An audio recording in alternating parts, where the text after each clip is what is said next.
Jayo Radha Madhava Kunja Vihari.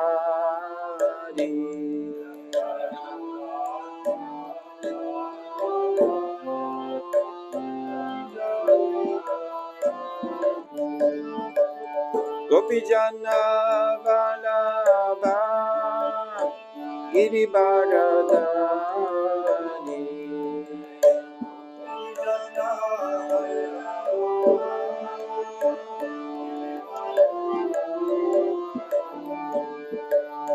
Gopijana Vallabha Girivaradhari.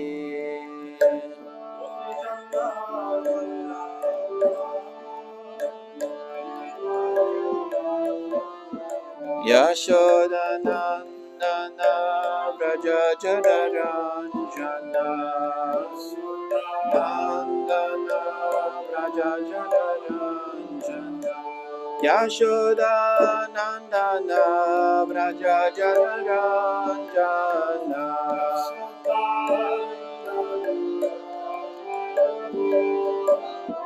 Yashodanandana Vraja Janaranjana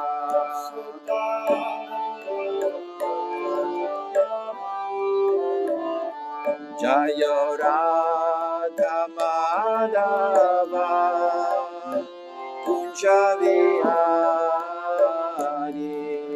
Radha Madhava Kunja Vihari. Jayo Radha Madhava Kunja Vihari.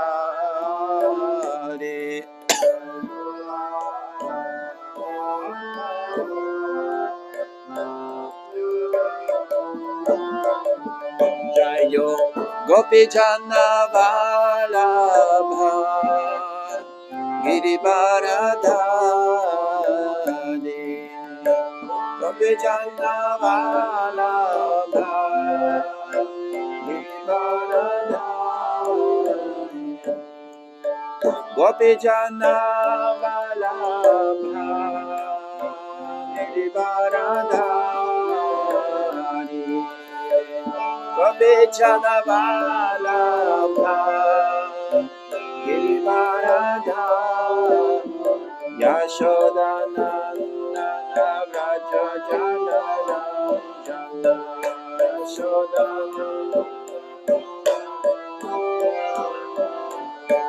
Yashodanandana Vraja Janaranjana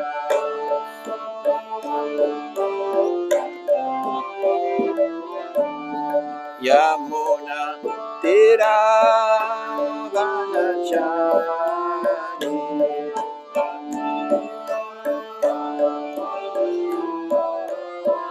Yamuna Tiravanachari.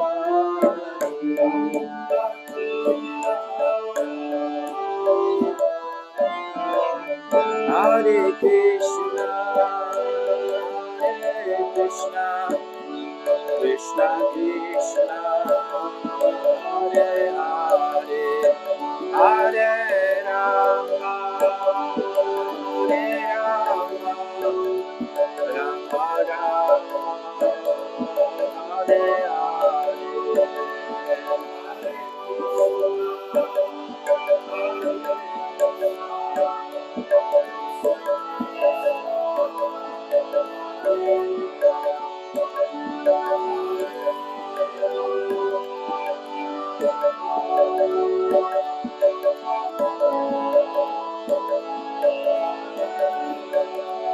Hare Krishna, Hare Krishna, Krishna Krishna, Hare Hare, Hare Rama, Hare Rama, Rama Rama, Hare Hare, Hare Krishna.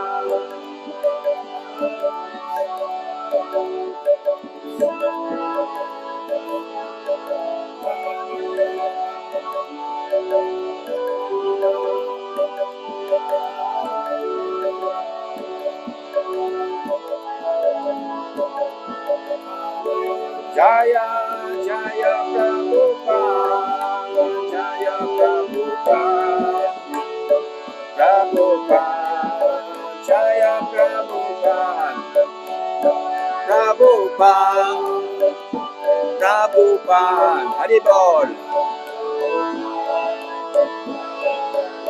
Nitai Gora Haribol, Haribol, Haribol, Nitai Gora Haribol.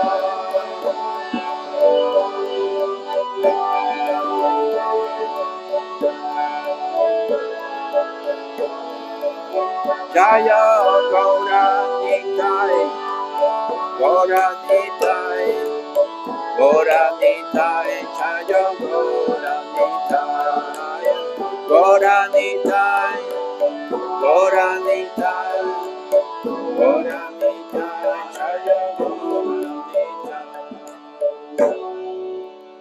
Shishi Gaur Nitai ki jai. Srila Prabhupada ki jai.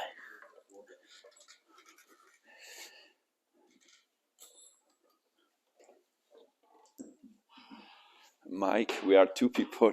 It's okay. In India, if there are two people, you need a big loudspeaker. For the street, for the people in the street. Huh? You can put it, it's there, it's here, so. In India, there are two volumes, too loud and distorted.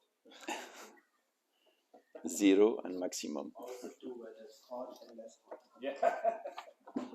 So, Adilila 219. Oh, Krishna. Oh, that's not the right one. Still not? No, because it's volume 2. We need volume 1. There's no light down. Yeah.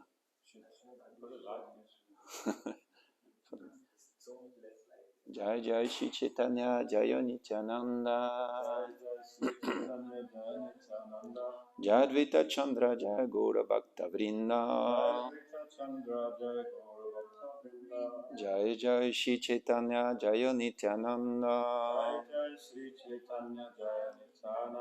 Jadvaita Chandra Jaya Gaura Bhakta Vrinda. So, it's in French, huh? So, you have in English? Anyway, I have on my phone. We can use technology today. I have it on my phone. I have it. Om Agnati Minandasya Granjana Saraka Shakshurunmitam Yena Tasma Shri Gurave Nama Namo Vishnu Pada Krishna Vistapitalishamta Vanchakalpataru Vishcha Kripa Sindhu Vacha Patitanam Pavanibhyo Vishnavyo Namo Nama. So, today we're reading from Chaitanya Charitamrita, Adi Lila, chapter 2, text 19. So we are entering actually into the series of festivals of appearances. Tomorrow is, I won't speak about him, I didn't prepare actually, but I don't know the verse maybe. But tomorrow is Shri Advaita Charya's appearance day. We're celebrating, who is actually the cause of Chaitanya, one cause of Chaitanya Mahaprabhu descending in this world. Then we'll have, the end of the month, we have Nityananda Prabhu, and then we have Gorpurnim, 3rd of March. Nityananda is Wednesday, next week. Nityananda is 29th, no? It's Friday actually. It's Friday? Yeah, I know because I'll be on a fair in Paris. I'll be, according to the French calendar at least. Before you start, just one small question. Is PH in Sanskrit, is that pronounced like F? Is it Sanskrit or Bengali actually? Yeah, it's Bengali. With a PH like an F? Fa. In Sanskrit, it's pa. You don't have the sound fa in Sanskrit. But in Bengali, it's different. Bengali is fa. Fa. Okay, let's read. read the verse.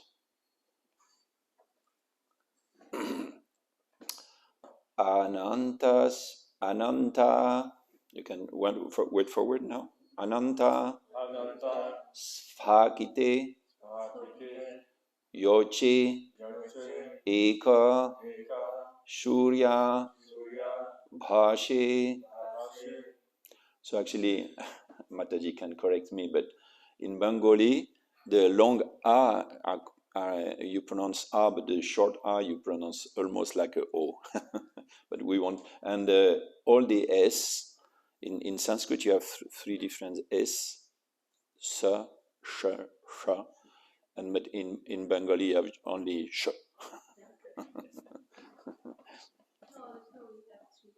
Somebody said it's like talking with three rasgulla in your mouth. Anantashpakite yache Eka Shurya Bhashe Taiche Jive Govindira Amsha Prakashe. Actually, we should chant like this. Anantaspakite yache Eka Shurya Bhashe Taiche Jive Govindira Amsha Prakashe Anantaspakite yache Eka Shurya Bhashe Taiche Jive Govindira Amsha Prakashe Anantaspakite yache Eka Shurya Bhashe Taiche Jive Govindira Amsha Prakashe.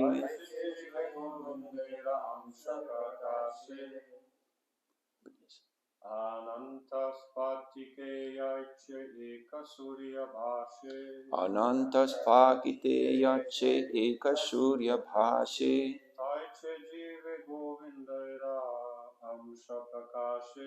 Taiche Jive Govindira Amsha Prakashe.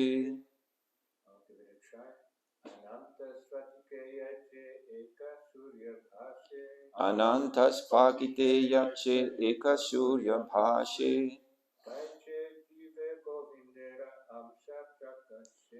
Taiche Jive Govindira Amsha Prakashe. They also say Gopinda. Gobindo. They don't pronounce it. They say Gopinda. B, yes. Brindaban.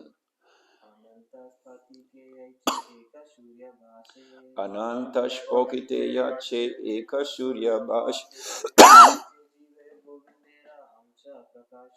Taiche Jive Govindira Amsha Prakashe. Any Mataji wants? Anantaspakite yache Eka Shurya Bhashe Taiche Jive Govindira Amsha Prakashe. Ananta, unlimited. Spakite, in crystals. Yache, just as.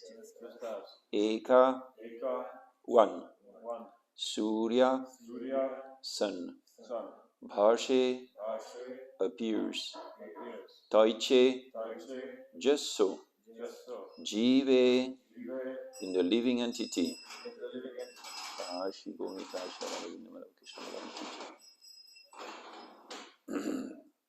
Govindira, of Govinda. Amsha, portion. Prakashe, manifests. Translation. As the one sun appears reflected in countless jewels, so Govinda manifests himself as Paramatma in the hearts of all living beings. Purport by Srila Prabhupada. The sun is situated in a specific location, but is reflected, thank you, in countless jewels and appears in innumerable localized aspects. Similarly, the Supreme Personality of Godhead, although eternally present in his transcendental abode, Goloka Vrindavan, is reflected in everyone's heart as the Super Soul. In the Upanishads, it is said that the Jiva, living entity, and the Paramatma Super Soul are like two birds sitting in the same tree. The Super Soul engages the living being in executing fruitive work as a result of his deeds in the past.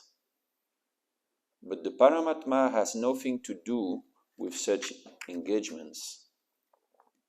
As soon as the living being ceases to act in terms of fruitive work and takes to the service of the Lord, the Paramatma, coming to know of his supremacy,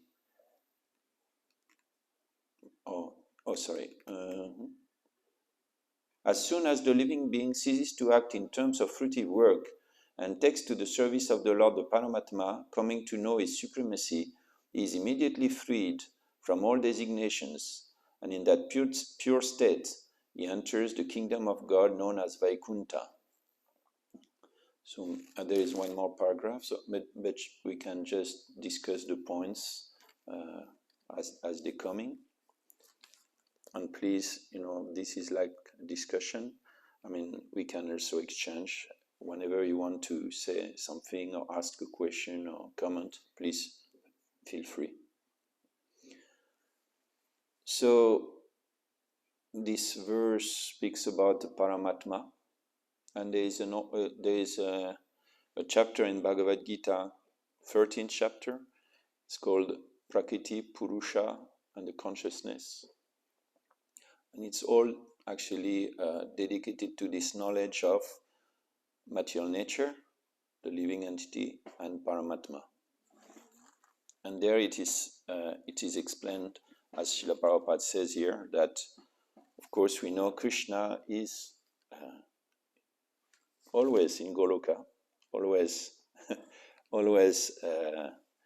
enjoying his Lilas, spiritual Lilas in his internal potency, but he manifests unlimitedly in unlimited forms. And one of his forms is Paramatma. So the difference between Paramatma and the Jiva is explained in the 13th chapter. It is said first about the living entity, Purusha, Prakriti Stohi, Bhunkte Prakriti Jangunan, Karanam Guna Sangosya, Sad Asad Yoni Janmashu. Prakriti Purusha Stohi. Purusha, in this verse of Bhagavad Gita, the living entity is described as Purusha. Normally we are described as Prakriti, actually energy. But this verse of Bhagavad Gita describes living entity as Purusha because he is, in one sense, the enjoyer of the body. Purusha. We are in this body, which is made of, as we know, of five gross elements, and a subtle body called Antakarana, which is made of mind, force, ego, intelligence, and consciousness, actually. So, Prakriti Purusha Stohi. Sta means situated. So the living entity, us, we are situated in material nature. Prakriti Purusha Stohi. Bhunkte Prakriti Jangunan. And we are trying to enjoy material nature, which consists of three gunas. Prakriti Karanam Guna Sangosya Sad Asat Yoni Janmashu. Because the living entity tries to enjoy in this material nature according to the different gunas, under which this body is conditioned, Sad Asat Yoni Janmashu. It takes birth in different species, sat, asat, good and bad. Actually, Prabhupada said they're all bad. They're all bad. Good and bad species? Species. Good Species. and bad species. Yes, sad, asat, yoni. Yoni means womb, actually. Janmashu, takes birth. So the living entity, it's explained that in another verse of Bhagavad Gita, it explains that actually the living entity moves from one body to another, just like air is moving from one place to another. So according to the place where the wind is going, wind or air, it goes on the filthy place, it takes the quality, apparently it takes the quality of the filthy place. It goes over a rose field, it takes the quality of the rose field, the perfume of the rose. And it's not that as soon as the air or the wind has gone through the filthy place, it's not like as soon as it has stopped on this place, the flavor change, and it keeps for some time. It keeps this flavor. Gradual. It's like it carries this scent or this flavor for some time, and it's actually mixing within the next one, and like this. So in the same way, the living entity carries these different conceptions and different samskars. We touch one guna, we touch passion, or we touch ignorance, and we go to the, we are conditioned according to the body. We can have a passionate body, an ignorant body, or body in the mode of goodness. And according to this conditioning, we have to act helplessly, Prabhupada says. It's like if you take the body of a dog, you have to act like a dog. If you see some food, you'll start to, your saliva will start to come out of the mouth. If you're happy, your tail will move like this. You can't. It's just the way it is. If you are in the body of the demigod, or if you're in any kind of body, you have this conditioning. So prakriti purushastoi bhunte prakriti jan gunan. According to the gunas, it's explained in the Srimad Bhagavatam 3rd canto how the creation works. And the first you have the fourth ego. This is the first element actually. First element is fourth ego, because you need it's like you go to swim, you need a swimming suit. You go anywhere, you need some special dress according to that place. So you need a fourth ego to come to this material world. If you are in your real ego, I'm Krishna Das, Dasanu Das, you cannot come to the material world and enjoy. So you need a fourth ego. I am this, I am that, upadis. So this is the first element is actually fourth ego. So and then the fourth ego is activated by the three gunas. When fourth ego enters in contact with mode of goodness, what does it create? Mind. The mind. Actually, we are surprised when we hear this, the mind in the mode of goodness. What? Actually, you can see the natural state of the mind is to be in the mode of goodness. That's when we are peaceful, when we are happy, actually, because it's the natural state of the mind is to be in the mode of goodness. So when the fourth ego comes in contact with the mode of goodness, it creates the mind. When the fourth ego comes in contact with the mode of passion, it creates the intelligence and the senses, senses for acting and senses of perception. Because you need these senses to act, and you need intelligence to think and decide and make plans in the material world. So you mean it affects the...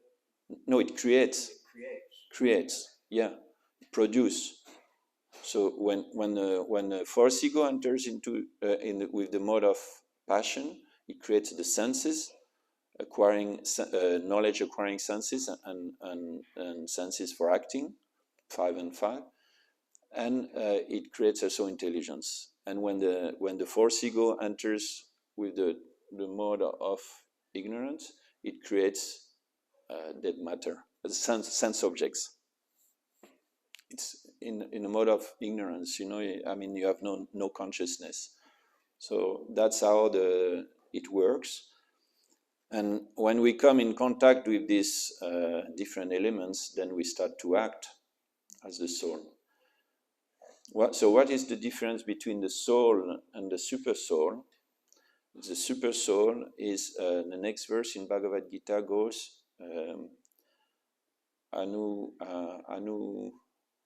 maybe I can check it, anudrashta anumantascha, bhokta bharta bhokta maheshvaraha, paramatmeti chaptyukta prakite purusha paraha. So the next verse describes the Paramatma. There is a difference. Upadrashta anumantascha. Upadrashta, the super soul of Krishna who is within us. If we think about it, Krishna is just within us, he's accompanying us actually. Sometimes I read this and I think, okay, let me remember now, Krishna is within me. It's very simple to be Krishna conscious. Next minute I forget. Krishna also says, I'm the source of knowledge, remembrance, and intelligence. Forgetfulness, yes, I forgot. So the difference, Upadrashta, Krishna is actually, Upadrashta is the overseer. He's actually witnessing whatever we do. Is here with us, and he's witnessing every action, every thought, every word, every desire we have. Anumanta is the permitter. Is the one who says, okay, you deserve it, you don't deserve it. You can do it, you cannot do it. You can have it, you cannot have it. According to our past activities. Anumantascha Bharta Bhokta Maheshvara. And Bharta is the maintainer. That's the difference between Krishna and the living entity. One of the main difference between Krishna and the living entity is that verse goes Nityo Nityanam Chetanash Chetananam Eko Baunam Yo Vidadati Kamam. That Krishna, amongst all the living entities, we are all living entities conscious. There is only one living entity who is conscious and which provides for everybody else. That's Krishna. Eko Baunam Yo Vidadati Kaman. So Krishna is this one. Bharta is maintaining us.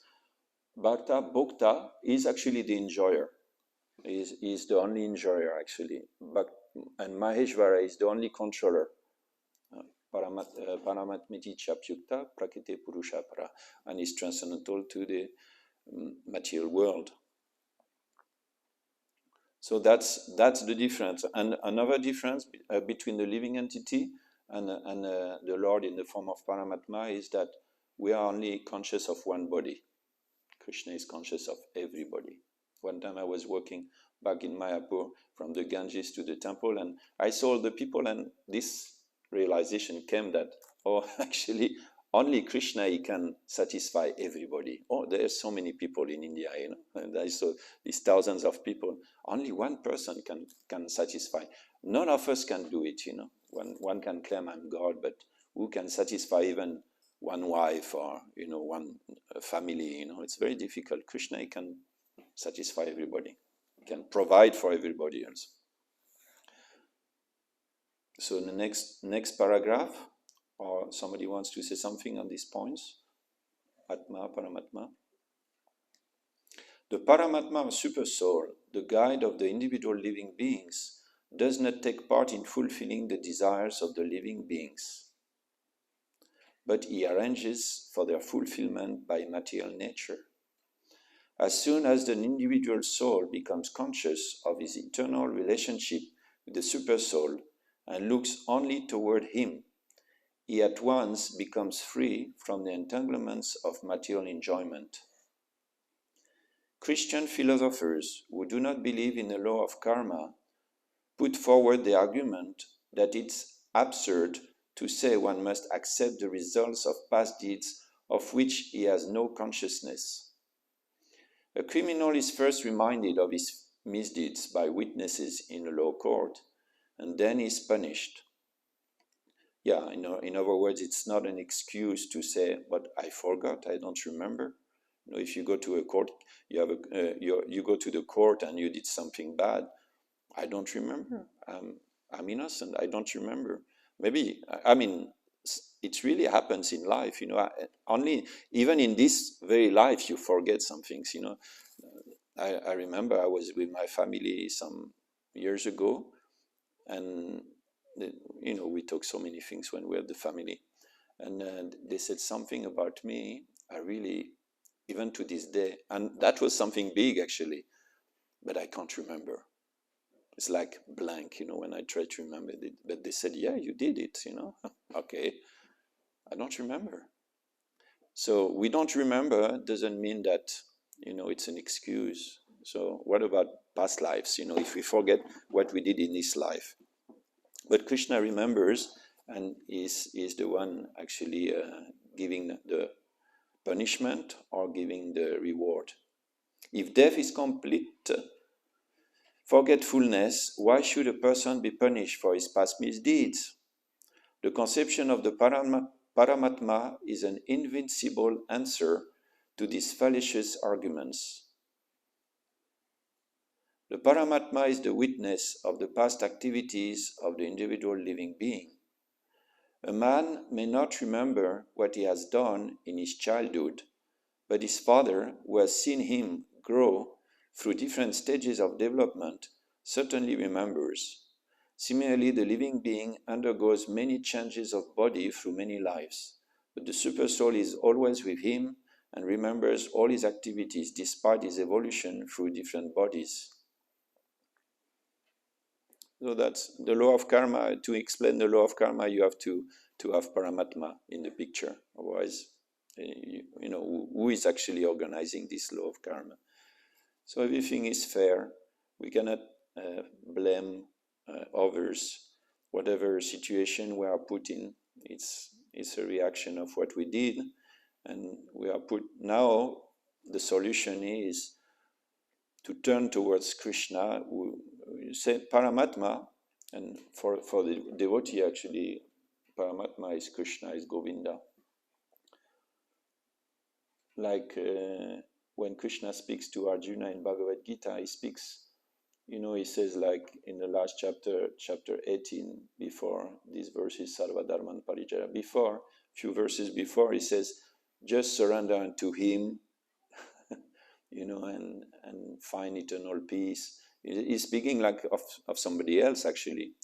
He's telling Arjuna, he's sitting with Arjuna on the chariot, and he's saying, just surrender unto him, the Lord within the heart. But then the next verse, it just goes directly, surrender unto me, and directly Krishna, But it's the same, actually. It's just the same. So the solution to all our problems, actually, because I think we all have problems, we will agree that we have problems because we have created so many samskars. It's this I was reading yesterday. This karana means the instruments, but there is one instrument is called antakarana. It's the subtle body. The one problem is our gross material body is a problem, but the real problem is actually our subtle body. It's the real problem, because it's the one which carries all the impressions from past lives and which prepares the next body. So you could say within a few years, if we have to take birth again, this body won't be the problem. we will leave it behind, voluntarily. Not voluntarily, but we will leave it behind. But the problem will remain. So that's why sometimes people want to commit suicide, but actually they don't solve anything, because they just carry the problem with them, which is the subtle body. Because mind, get all first the false ego has to convince us we are this material body, then the mind takes all these impressions of this is good for me, this is bad for me, according to the past experiences. The intelligence analyzes these things. This is, yes, let's get it, let not get it, hate it or like it. And then this chitta, this consciousness, is full with these impressions. And we have actually thousands of samskars like this, of impressions in our subtle body. And it takes a long time to purify Chetodarpana Marjanam. And it takes a long time to purify. But what we have to do is, like, we have to replace all these impressions by Krishna consciousness impressions, by impressions of devotional service, of Krishna impressions. And as much as this is replaced by all these impressions, then the real ego starts to wake up, and then we start to become free from all these samskars, impressions. This is actually the result of our past activities. One result is these impressions, and Krishna says, if you surrender unto me, moksha ishami masucha, don't worry, I will free you from all these reactions. It will purify us, and our consciousness will again become very pure. Our mind will become again in a mode of goodness, even before being in a mode of pure goodness. Not the mode of pure, even before being in pure goodness. But we have to change all these samskars. And how do we do it? Just like we contaminate our consciousness by whatever we get in touch with. Sango, how it goes, Prakriti Purashastori, Bhunte Prakriti Jan Gunan. Anyway, Sangha means association. We associate with different things, with different activities, with different people, and we get all these impressions, contaminating impressions.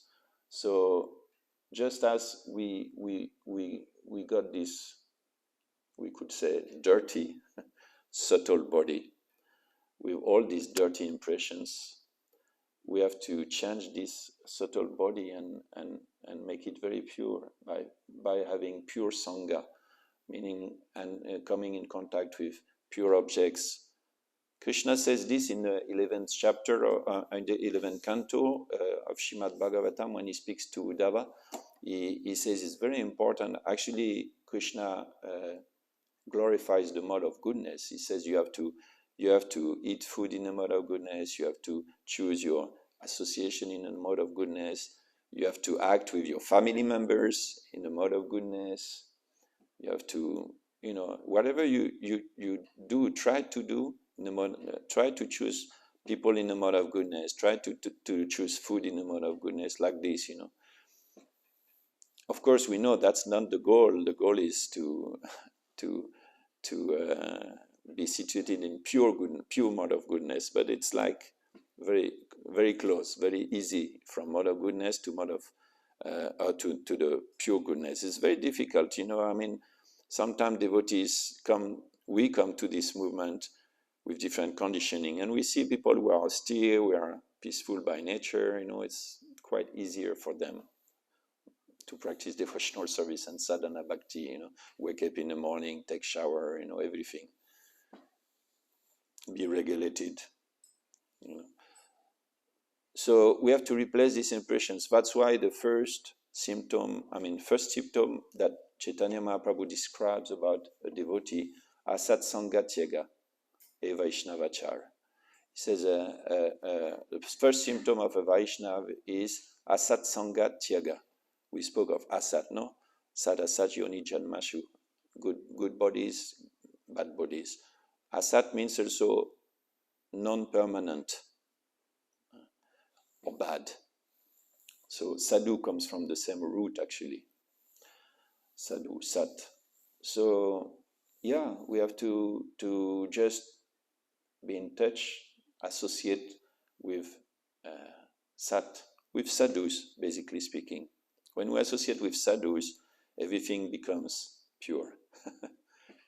The food we take, we're not going to take boga in front of a devotee. Sometimes, devotees go to the supermarket and They buy some ice cream or they hide a little bit, in case another devotee arrives, or something, do the shopping. But, we in front of devotees, we try to act nicely. We have at least this self-esteem, should act nicely with devotees. And it's not only this, but we want to purify ourselves, So we hear, for us, it's not just only in the mode of goodness. We have things coming from the internal potency. Everything in devotional service actually is Srimati Radharani, who is in charge, or Nityananda Prabhu. They are actually carrying this internal potency. They are everything in devotional service is a manifestation of internal potency, completely transcendental potency. So when we come in contact with anything devotional, it's actually purifying this subtle body. That's the way, and we have to choose. We have to choose every day, every minute, every hour, every minute.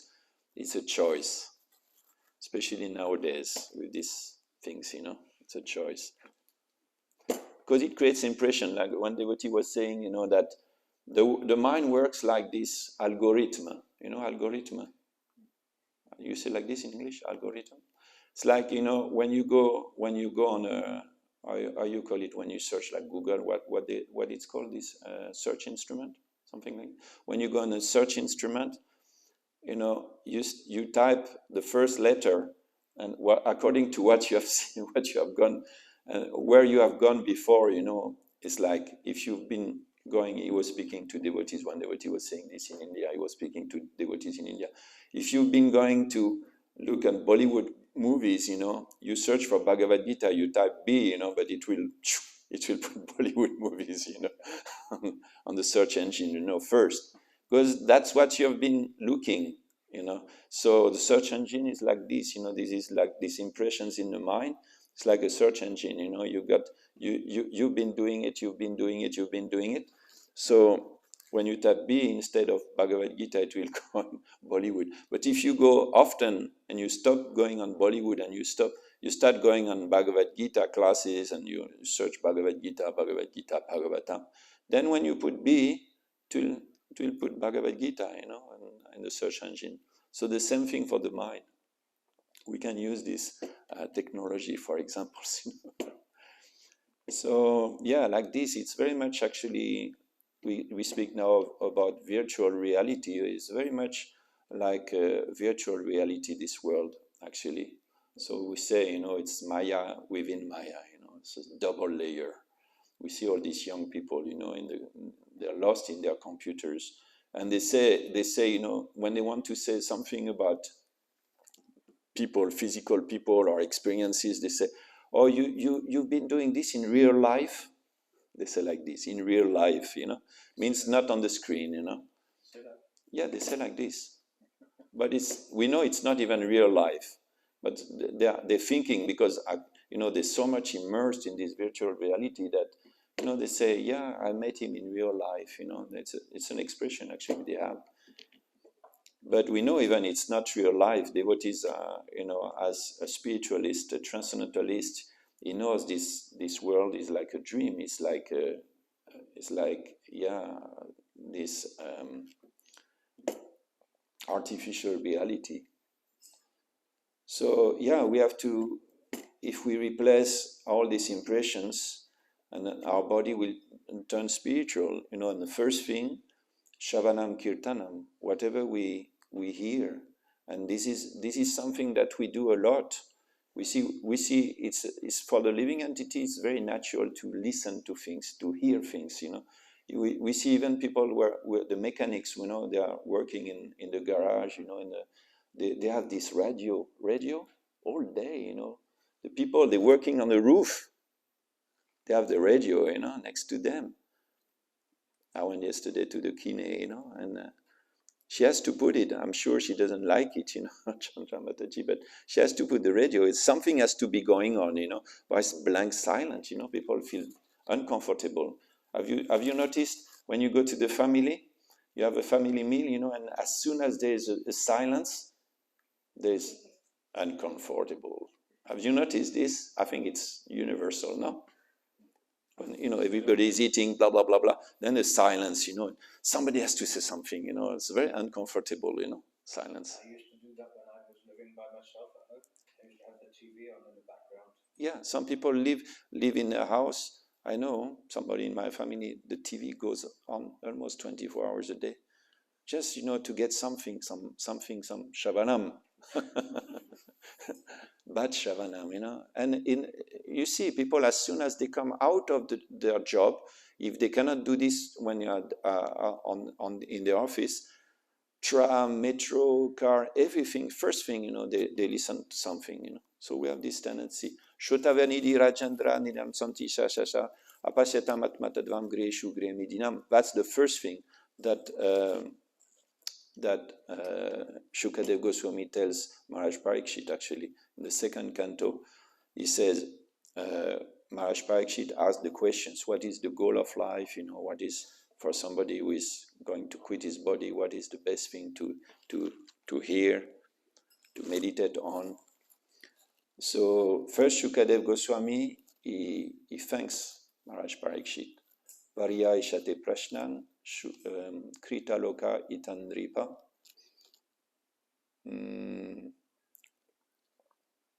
Anyway, he says that Varyan ishate prashna, very good question. Varyan ishate prashna, krita loka itandripa. Just these questions is actually krita loka itandripa. O king, this question is actually it will bring the best benefit to the living and to the humanity, to the world. Which question? These questions, you know, what is the goal of life? What should one meditate on at the time of death? You know? So this is, Shukadev Goswami is very happy with the question of Maharaj Parikshit. Krite loka itandripa. Atmavit, Atmavit samata tushtan. Shotavyadishu, Rajendra, or something like this anyway. So that's according to the Atmavit, to the people who know the soul, the sons of the soul, this is the best question. And then he goes to this next verse, Shotavanidi Rajendra, Ninam Shantisha Shasha. In this world, the living entities which are conditioned, they have thousands of subject matters to talk and to hear about. Birds, Prabhupada says in the purport that verse that from the morning you can hear birds, you know, in the branch, one bird is choo choo choo choo, and another is replying, you know, where is food? Food is here. Oh, how can we meet? We can meet here. You know, it's like question, answers, question, answers, question, answers. Only this is going on, question, answers. Prabhupada says, you know, you go to some people go to the stock market, how much is this, you know, how much is this? This cost, it went this up, you know, and like this, you know. And according to the people we associate with, the question and answers will be of a specific nature. But what is the question a living and a human being should ask? You know, this is the first sutra of the Brahma Sutra, Vedanta Sutra, Atato Brahma Jigyasa. Now, Atato Brahma Jigyasa. Now it's time to inquire about Brahman, about spirit. Because we've been absorbing our mind in this material nature, in these different gunas, trying this guna mixed with this one, you know, and trying another kind of, you know, purna charvita charvananam, chewing the chew. And we've been trying, and the mind is full of these impressions and trying to get trying to find shelter of whatever, you know, mixture gave me the most satisfaction, but try again, and it's never satisfying. So, yeah, satsanga. So that's the first quality of a devotee, according to the description given by Chaitanya Mahaprabhu, satsanga tyega eva Vaishnavachara. So, yeah, it's at the end of this 13th chapter of Bhagavad Gita, describing Prakriti, Purusha, and Paramatma consciousness, Prabhupada says that we should study with this chapter with the help of a spiritual master, and one who actually understands this relationship between the living entity, the material world, the Lord. Such a person is liberated. Actually, such a person is becoming free from this conditioning. He understands things. In other words, Krishna consciousness means seeing things as they are. That's it, as they are. And the consciousness, clean consciousness, means seeing things as they are. Sometimes people say, devotees, they are very negative. They speak of death, they speak of, but we speak about things as they are, This is the world of death. You're not sure you're going to see the sun setting in the evening, You're not sure. You're not sure. Is it a reality or not? Better don't think about it. The later as possible, it will, it's better. They say like this, when you speak of these things in a family meeting again, you should not speak about these things. Yes, Prabhu. Yeah, I'm sorry, it's still not clear for me. You mentioned it twice now. The first quality of a devotee. Can you say that in one sentence? Maybe not the first quality, but the first symptom is that a devotee rejects bad association. Asat Sangha Tyaga. Yeah. Of course, we can also find gold in a filthy place, Prabhupada says, using an example from, what was his name? Chanakya Pandit, yes. Gold in a filthy place, we should take it. They say wife from a bad family, we should take it. And another thing, we should take good advice even from a fool or something like this. So,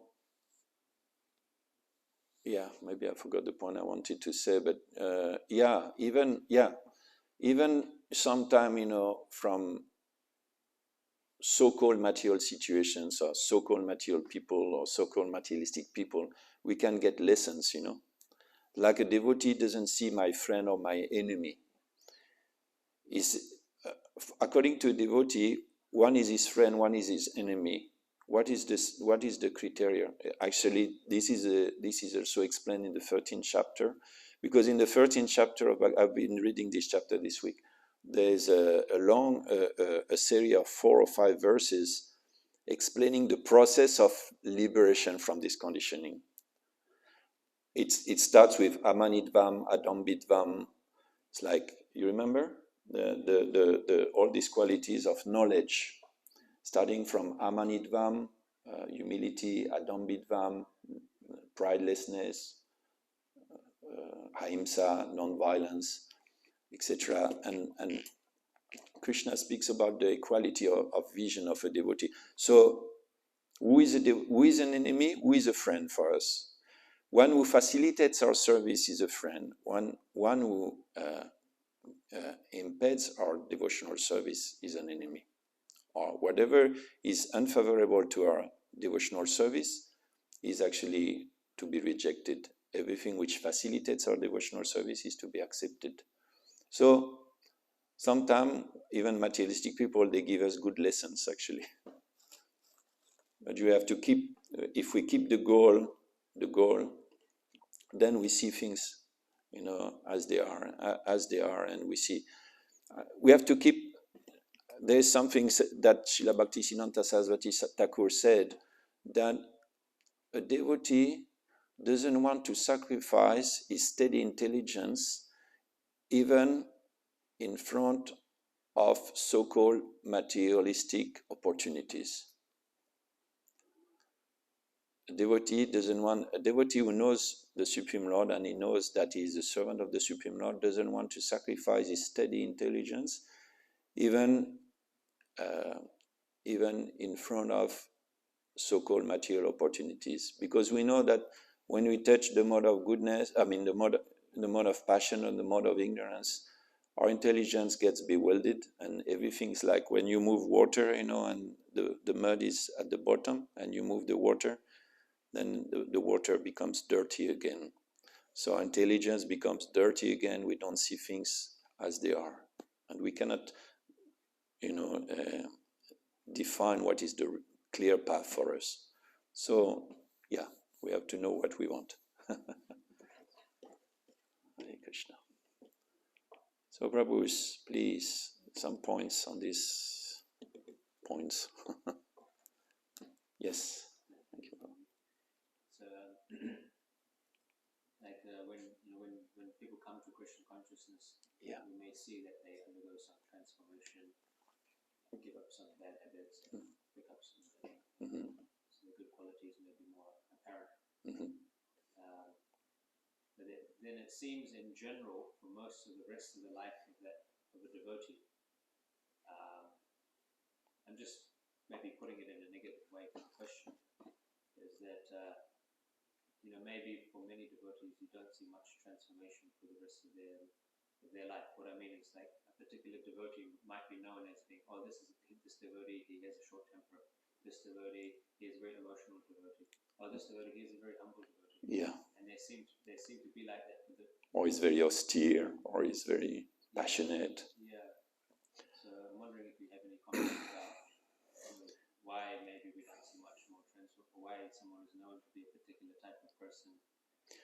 Well, you can also give your reflections about this point, but we can see it from different points of view, Like one time, Srila Bhaktisiddhanta Saraswati Thakur was asked by somebody that, we see your devotees, they are practicing so much, but, they don't seem to advance as much as we could expect, It says because they're keeping worms in their intestines, which actually eat the food they're taking, something like this.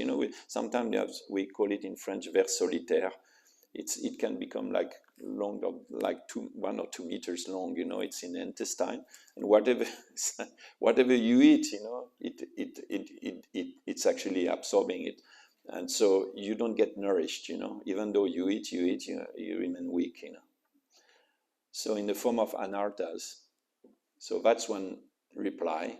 You could say negative vision of. But usually, devotee, when he thinks of himself, he tries not to judge others, not to try. He tries not to see this devotee, is on this level. I think is, still Kanishta Adhikari. This one maybe a little bit more, and this one is quite, difficult and not really. It's better to see everybody more advanced than us, like this.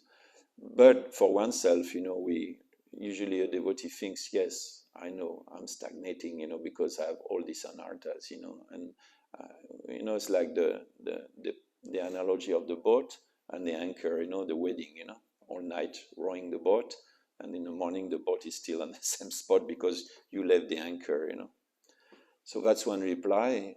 And another reply is that it seems that, at least it seems to me, that we have these psychophysiological bodies, and they will accompany us till the time we leave these bodies. We are, in other words, as you said, this devotee seems passionate, this devotee seems, it's like, actually, in this chapter, 13th chapter, Prabhupada explains that according to the body we have a influence of some specific gunas. I know in the mode of passion. Each time I read the descriptions in the Bhagavad Gita, I find myself described. And some people, they are in the mode of goodness. But yeah, as you said, some devotees, we have our characters. The thing is to spiritualize this character. One can be passionate, but maybe before he was passionate, he would work and open nightclubs, and now he's opening temples. He's still passionate, but he's engaging his passion in Krishna consciousness. That's one reply, But so it's like Vrindavan. The difference between Vrindavan, is like all bad things happen in Vrindavan, like demons come every day to kill Krishna, and people, they have like, but they always turn to Krishna to solve their problems. That's Vrindavan. They take only shelter in Krishna. So we have to see this, whether this devotee, is taking shelter in Krishna, or not, I mean, another point of view is like we are seeing on a very short, we have our relative visions about time, Oh, I've been practicing for 20 years, But as devotee was explaining one time, if you calculate the time, you've been conditioned, and we've been, conditioned and going into this how could say, this process of, going into material enjoyment and suffer and trying again, and millions and millions of lifetimes. That's many years. That's many years. And 20 years is how much percentage, So it's like if you invest in a business, you invest like, if you invest 2 euros, you cannot expect to have a big return immediately, It's like, 20 years, what it is, It's not much, or maybe it takes. One devotee was saying in a class, Gopi Parandana Prabhu was very nice devotee, was saying usually to chant Hare Krishna nicely it takes about 60 years. Of course, this is relative. Some devotees, they can go quicker. And we also can chant millions of lifetimes as we recite in the morning, I think another point. Yes. Question is, you already said that we're born with a material nature. Yeah. And it looks like we cannot change that so much. But I think what makes it worse is when we don't recognize the guna we have, the vana or whatever. Yes. When we recognize our nature and work according to that for Krishna, it will help. If we pretend to be something else, it will make things work. Krishna says, you should not do another person's duty even if you do it perfectly. Yes. So if we do the duty that we are born with a certain body, and that body has a certain duty. Yes. Do you agree with that? Perfectly. I mean, you said that we have to act according to our conditioning if we repeating for, and if we want to act otherwise and not according to our varna or ashram, it can create havoc for us. And I was listening to a discussion or reading a discussion of Prabhupada had in Mayapur, I think, with disciples and regarding this point of varnashram dharma. And he was saying, like, regarding Brahman initiation, he was saying that not everybody has to become Brahman. This is not required. But we had this concept in ISKCON, old school, or that's how it works. You join the movement, you join the temple. After 6 months or 1 year, you become first initiated, and after, you're not second initiated, Prabhu, not yet. No, soon. But the Brahman is sama, dhamma, tapa, socham. He's equal in mind. He's controlling his senses. He's knowledgeable, and he can study the scriptures. He can teach the scriptures. But not everybody can. It's not everybody's nature. And it's not that everybody has to be a Brahman to be a devotee. You can be a Shudra Vaishnav, you can be a Kshatriya Vaishnav, a Vaishya. Quote unquote, it's not that you're a Shudra anymore, you're a devotee. But your conditioning is like a Shudra. Prabhupada says, what is, in this discussion, he says, what is the need? We initiate Brahmins and sannyasis, then they fall down.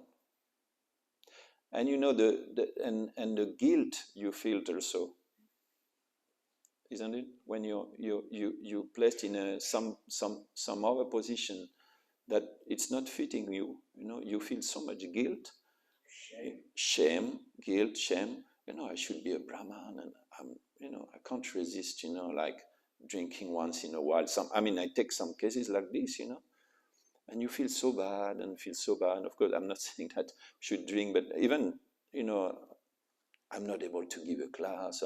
Okay, it's like, it's not your nature, but you can be a devotee, you can be comfortable. And Prabhupada says, in this discussion, he says, on a small scale, we could do this, but on a big scale, if you want to spread Krishna consciousness in the whole world, you have to understand this point, that Krishna consciousness, it can be practiced by everybody and anybody, and not everybody becomes Brahman. That's another point, you know. So yeah, maybe also a cause of what you said, that we're not actually in the right place sometimes. Of course, it's very difficult for us because, you know, like in the Vedic system, you're born from a father who was a Vaishya. His grandfather was your grandfather was a Vaishya. Great grandfather was a Vaishya. It's in your blood, you know. It's like you're born with it almost, you know. But nowadays, you know, if you think of your mother, your father, your grandfather, what they were, you know, mixed, you know, at best, or outcasts, we could say, according to it. So we're coming with this, you know, mixture. We don't know, and people, it's a great suffering for people, you know, not to know what they are meant for, and what they are meant to do in life. You see people, you have so many seminars on this, you know, and people, they are 40, 50, 60, they go to these seminars, you know, what is my, you know, what I'm supposed to do? Am I a businessman, or am I an artist, or am I, isn't it? All these seminars, you know,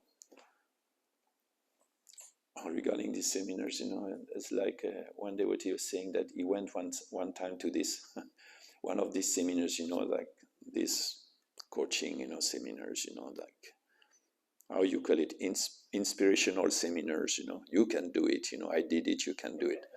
So there was full room, you know, and the guy was, you can do it, you know, success, you know, I did it, you know. Then then the devotee was attending, and then everybody left. That was finished. So he waited till he was alone with the guy, and he asked him, do you think really everybody, these people can do it? He said, no, otherwise they would not come here.